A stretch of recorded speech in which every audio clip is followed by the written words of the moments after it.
নমস্কার বন্ধুরা, আজকে আবারও চলে এলাম নতুন একটা রেসিপি নিয়ে। পটলের ভর্তা গরম ভাতে এই ভর্তা একবার খেলে বারবার খেতে মন চাইবে। খুবই সুস্বাদু এই ভর্তা। বন্ধুরা, আমার এখনও ঠান্ডাটা ঠিক হয়নি, গলাটা এখনও বসে আছে, তোমরা একটু প্লিজ কষ্ট করে দেখে নিও ভিডিওটা। এই ভর্তাটা কিন্তু খুব সহজ পদ্ধতিতে করেছি, আর খেতে যে এত অসাধারণ লাগে তোমরা ভিডিওটা দেখবে, তাহলে কিন্তু খুব সহজেই বানিয়ে নিতে পারবে। নমস্কার, আমি কল্পনা মণ্ডল রান্নার রেসিপিতে সবাইকে স্বাগতম জানিয়ে আজকে পটলের রেসিপি শুরু করছি। পটল এখানে নিয়ে নিয়েছি। এখানে আমি অনেকগুলোই পটল নিয়েছি, কিন্তু সবগুলো আমি দিব না। এখানে পটলগুলোকে প্রথমে এভাবে খোসাটা ছাড়িয়ে নিব চেঁচে। তো এইভাবে পটলের চোষাটা আমি এভাবে সবগুলোকেই খোসাটা ছাড়িয়ে তারপর কিন্তু অন্য প্রসেসে চলে যাব। তো বন্ধুরা, এইভাবে দেখো ছাড়িয়ে নেওয়াটা কত সহজ পদ্ধতিতে একটা ছাড়িয়ে দেখিয়ে দিলাম। অবশ্যই তোমরা এভাবে ছাড়িয়ে নিতে পারবে খুব সহজেই। এবার সবগুলোকেই ছাড়িয়ে নিয়েছি।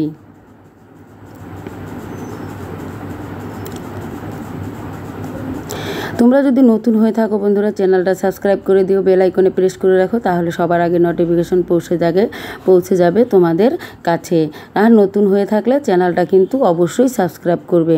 সবগুলো কেটে ধুয়ে পরিষ্কার করে নিয়েছি। এবার একটা দেখো বোর্ডের উপরে নিয়ে এইভাবে কেটে নিতে হবে। এইভাবে ছোট ছোট করে কেটে নিব সবগুলো পটলকে।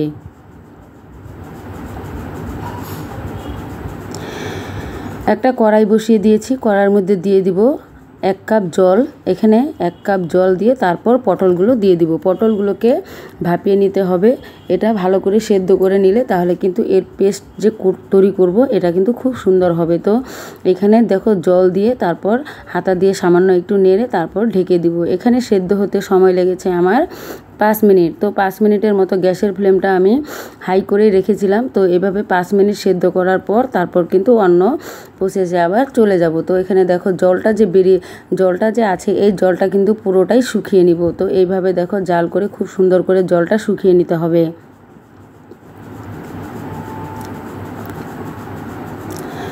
জলটার ফেলে দিব না, তাহলে কিন্তু সবজির যে গুণাগুণ থাকে সেটা কিন্তু চলে যাবে। তো এইভাবে জলটা কিন্তু পটলের মধ্যেই শুকিয়ে নিব, তাহলে কিন্তু পটলটা খেতেও কিন্তু বেশি সুস্বাদু হবে। তো এবার একটা বোলের মধ্যে নামিয়ে তারপর কিন্তু মিক্সিং বোলের মধ্যে দিয়ে দিব এটা পেস্ট করার জন্য। হালকা ঠান্ডা আছে বন্ধুরা, তাও ঠান্ডা করে নিয়েছি। তো এবার পেস্ট করে নিব। পেস্ট করে নিয়ে চলে এসেছি। দেখো পেস্ট করা হয়ে গিয়েছে। এবার একটা কড়াই বসিয়ে দিব। কড়াইয়ের মধ্যে দিয়ে দিয়েছি সরিষার তেল, দিয়ে দিলাম 6টা শুকনো লঙ্কা। লঙ্কার পরিমাণটা তোমাদের আন্দাজ মতো দিবে, যে ঝাল যতটা পরিমাণে খাবে সেই হিসেবে দিবে। তো একটু ঝাল হলে বেশি খেতে ভালো লাগে। লঙ্কাগুলোকে খুব সুন্দর করে ভেজে নিব। এখানে সবগুলো লঙ্কা আমি এখানে দিব না, কয়েকটা লঙ্কা আমি উঠিয়ে রাখবো, এটা পরে কাজে লাগাবো। তো বন্ধুরা, তোমরা পুরো ভিডিওটা দেখতে থাকো, তাহলেই কিন্তু বুঝতে পারবে। লঙ্কাগুলো দেখো ভাজা হচ্ছে। এখানে দিয়ে দিব আমি 1 টেবিল স্পুন কালো জিরে 1 টেবিল স্পুন দিয়ে তারপর দিয়ে দিলাম রসুন, বেশ খানিকটা রসুন দিয়ে দিলাম। এই পটল ভর্তাটায় রসুনটা একটু বেশি দিবে, তাহলে খেতে ভালো লাগবে। রসুন পেঁয়াজ দুটোই কিন্তু একটু বেশি পরিমাণে লাগবে, তাহলে কিন্তু এর টেস্টটা কিন্তু আরও দ্বিগুণ হবে। তো এইভাবে দেখো রসুনটা একটু হালকা ভেজে নেওয়ার পর তারপর কিন্তু আমি পেঁয়াজগুলো দিয়ে দিব। এখানে বড় সাইজের একটা পেঁয়াজকে আমি কেটে কুচি করে নিয়েছি। এবার পেঁয়াজটা দিয়ে দিলাম 2টো কাঁচা লঙ্কা চিড়ে।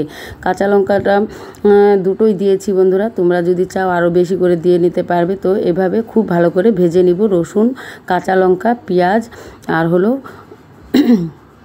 কালো জিরে। তো এইভাবে ফোড়নটা ভালো করে ভেজে নিতে হবে।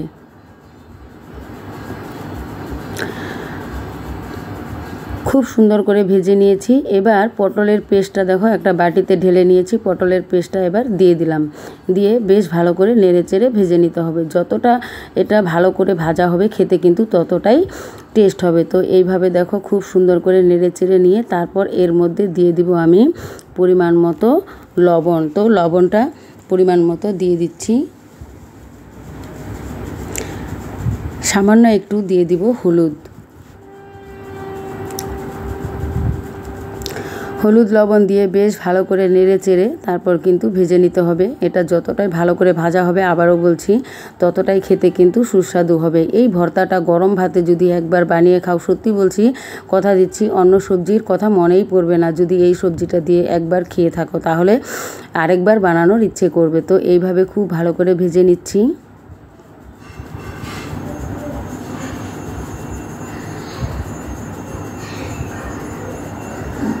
একটু সময় নিয়ে এটাকে ভেজে নিতে হবে, যেহেতু এটা একটু রস রস ছিল। তো এই জলটা শুকিয়ে খুব ভালো করে শুকনো করে তারপর ভেজে নিতে হবে। ভাজার পর দেখো একটা খুব সুন্দর গন্ধ কিন্তু বেরিয়ে এসে, আর দেখেই কিন্তু বোঝা যাচ্ছে এত সুন্দর হয়েছে। এবার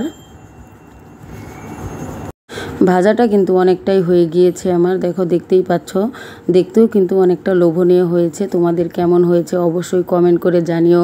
আর এই রেসিপিটা যদি পারো একবার হলেও বানিয়ে খেয়ে দেখবে। এবার যখন ভাজাটা হয়ে যাবে তখন এখানে 1 টেবিল স্পুনের মতো দিয়ে দিব সরিষার তেল। আর লঙ্কাটা যে প্রথমে উঠিয়ে রেখেছিলাম ভেজে, লঙ্কাটা হাত দিয়ে ডলে তারপর কিন্তু এর মধ্যে দিয়ে দিলাম। লঙ্কা ভাজার ফ্লেভারটা এর মধ্যে যখন খাবে তখন পাওয়া যাবে, তখন কিন্তু অসাধারণ একটা মানে স্বাদের অনুভব করতে পারবে। তো এইভাবে দিয়ে কিছুক্ষণ নেড়ে চেড়ে তারপর কিন্তু নামিয়ে নিলেই কিন্তু তৈরি হয়ে যাবে পটলের ভর্তা। একটা প্লেটের মধ্যে নামিয়ে নিয়েছি বন্ধুরা, দেখেই কতটা লোভনীয় হয়েছে, তোমরা দেখেই বুঝতে পারছো কতটা সুস্বাদু হবে। তাহলে অবশ্যই একবার বানিয়ে দেখো। এতক্ষণ ভিডিওটা দেখার জন্য সবাইকে অনেক অনেক অনেক অনেক ধন্যবাদ।